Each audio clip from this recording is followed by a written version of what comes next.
Welcome back to Varshadeepa logs. ಇದು Bhairavi Gowda logs ಆಗಿತ್ತು. ಇವಾಗ ವರ್ಷದೀಪ ಅಂತ ನಾನು ನೇಮ್ ಚೇಂಜ್ ಮಾಡ್ಕೊಂಡಿದ್ದೀನಿ. ಸೊ ಸ್ಕೂಲಲ್ಲಿ ಪೇರೆಂಟ್ಗೆ ಚಪಾತಿ ಮಾಡೋ ಟಾಸ್ಕ್ ಕೊಟ್ಟಿದ್ರು. ಆ್ಯಂಡ್ ನೀವೇ ನೋಡಿ ಹೇಗಿರುತ್ತೆ ಅಂತ.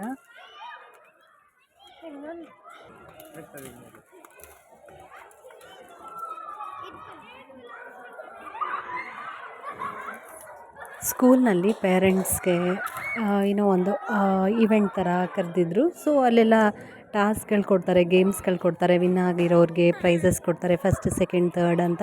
ತುಂಬ ಚೆನ್ನಾಗಿರುತ್ತೆ ಅದೆಲ್ಲ. ವೀಕೆಂಡ್ಸಲ್ಲಿ 2 ಮಂತ್ಸ್ 3 ಮಂತ್ಸ್ ಒನ್ಸ್ ಈ ಥರ ಫಂಕ್ಷನ್ಸ್ ಏನಾದರೂ ಇರ್ತಾರೆ. ಸ್ಕೂಲ್ನಲ್ಲಿ ಈವೆಂಟ್ ಮುಗಿಯೋಷ್ಟೊತ್ತಿಗೆ ಸಂಜೆನೇ ಆಗೋಯಿತು. ಸೊ 5 o'clock ಆಯಿತು. ಸೊ ಮಕ್ಕಳೆಲ್ಲ ಅಷ್ಟೊತ್ತಿಗೆ ಹಶ್ವು ಅಂತ ಹೇಳ್ತಾಯಿದ್ರು. ನಾವು ಮಾರ್ನಿಂಗ್ ಹೋಗಿದ್ದು 11:30ಗೆ. ಸೊ ಈವ್ನಿಂಗೆ ಆಗೋಯಿತು. ಸೊ ಈವ್ನಿಂಗ್ ಹಂಗೆ ಸ್ನ್ಯಾಕ್ಸ್ ತೊಗೊಳ್ಳೋಣ ಅಂತ ಹೋಗಿದ್ವಿ. ಅಲ್ಲಿ ಸ್ಟ್ರೀಟ್ ಫುಡ್ ತುಂಬ ಚೆನ್ನಾಗಿರುತ್ತೆ, ಪಾವ್ ಭಾಜಿ. ಸೊ ಅದೆಲ್ಲ ತಿಂದ್ಕೊಂಡು ಯುಕ್ತನ ಮತ್ತೆ ಡ್ಯಾನ್ಸ್ ಕ್ಲಾಸಿಗೆ ಡ್ರಾಪ್ ಮಾಡಿಬಿಟ್ಟು, ಸೊ ಇದೆಲ್ಲ ಫೋಟೋಸ್ ಆ್ಯಡ್ ಮಾಡಿದ್ದೀನಿ ನೋಡಿ, ಅಲ್ಲಿ ತೊಗೊಂಡಿದ್ದು.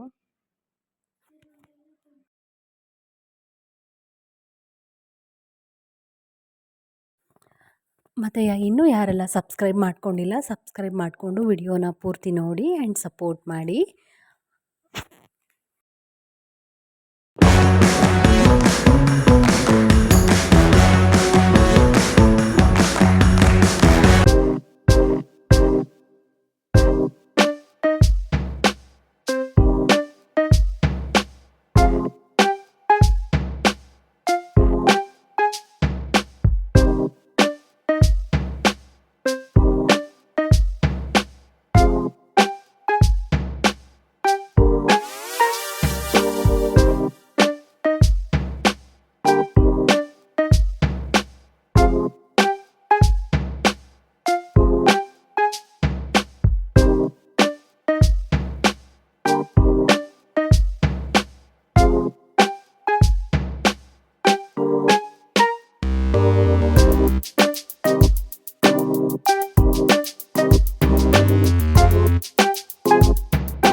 ಸ್ಯಾಟರ್ಡೆ ಸ್ಕೂಲ್ ಫಂಕ್ಷನ್ ಎಲ್ಲ ಮುಗಿಸ್ಕೊಂಡ್ವಿ. ಮತ್ತು ಸಂಡೇ ಒಂದು ಬೀಗ್ ಊಟ ಇತ್ತು ಅಂತ ಹೇಳಿಬಿಟ್ಟು ಪ್ಯಾಲೇಸ್ ಗ್ರೌಂಡಲ್ಲಿ ಒಂದು ಬೀಗ್ ಊಟ ಇತ್ತು, ಅಲ್ಲಿ ಹೋಗಿದ್ವಿ. ಈ ಶೆಕೆಗಾಲದಲ್ಲಿ ಫಂಕ್ಷನ್ಸ್ಗೆಲ್ಲ ಹೋಗೋದಂದರೆ ಸ್ವಲ್ಪ ಕಷ್ಟನೇ. ಆಲ್ರೆಡಿ ಮುಖ ಎಲ್ಲ ಟಯರ್ಡ್ ಆಗೋಗಿರುತ್ತೆ, ಫೇಸ್ ಎಲ್ಲ ಹೇಗಿರುತ್ತೆ ನೋಡಿ. ನನ್ನ ಮಕ್ಳಿಗೂ ಸಾಕಾಗೋಗಿದೆ. ಅವ್ರಿಗೆ ಈ ಡ್ರೆಸ್ಗಳೆಲ್ಲ ಯಾವಾಗ ಮನೆಗೆ ಹೋಗಿ ಚೇಂಜ್ ಮಾಡ್ತೀನೋ ಅನ್ನೋ ಥರ. ಅವ್ರಿಗೆ ಮನೆಗೆ ಹೋಗಿ ಫಸ್ಟ್ ಡ್ರೆಸ್ ಚೇಂಜ್ ಮಾಡಬೇಕು ಅನ್ನೋ ಥರ ಸ್ವಲ್ಪ ಸಫೋಕೇಷನ್ ಅನ್ನಿಸ್ತಾ ಇತ್ತು. ಬಟ್ ಅಲ್ಲಿ ಪ್ಯಾಲೇಸ್ ಗ್ರೌಂಡಲ್ಲಿ ಚೆನ್ನಾಗಿದೆ, ಪ್ಲೇಸಸ್ ಎಲ್ಲ ಚೆನ್ನಾಗಿದೆ.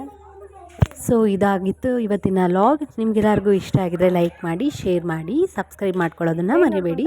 Thank you for watching. ನಾನು ಮತ್ತೆ ಸಿಗ್ತೀನಿ ಇನ್ನೊಂದು ಲಾಗ್ನೊಂದಿಗೆ. ಬಾಯ್.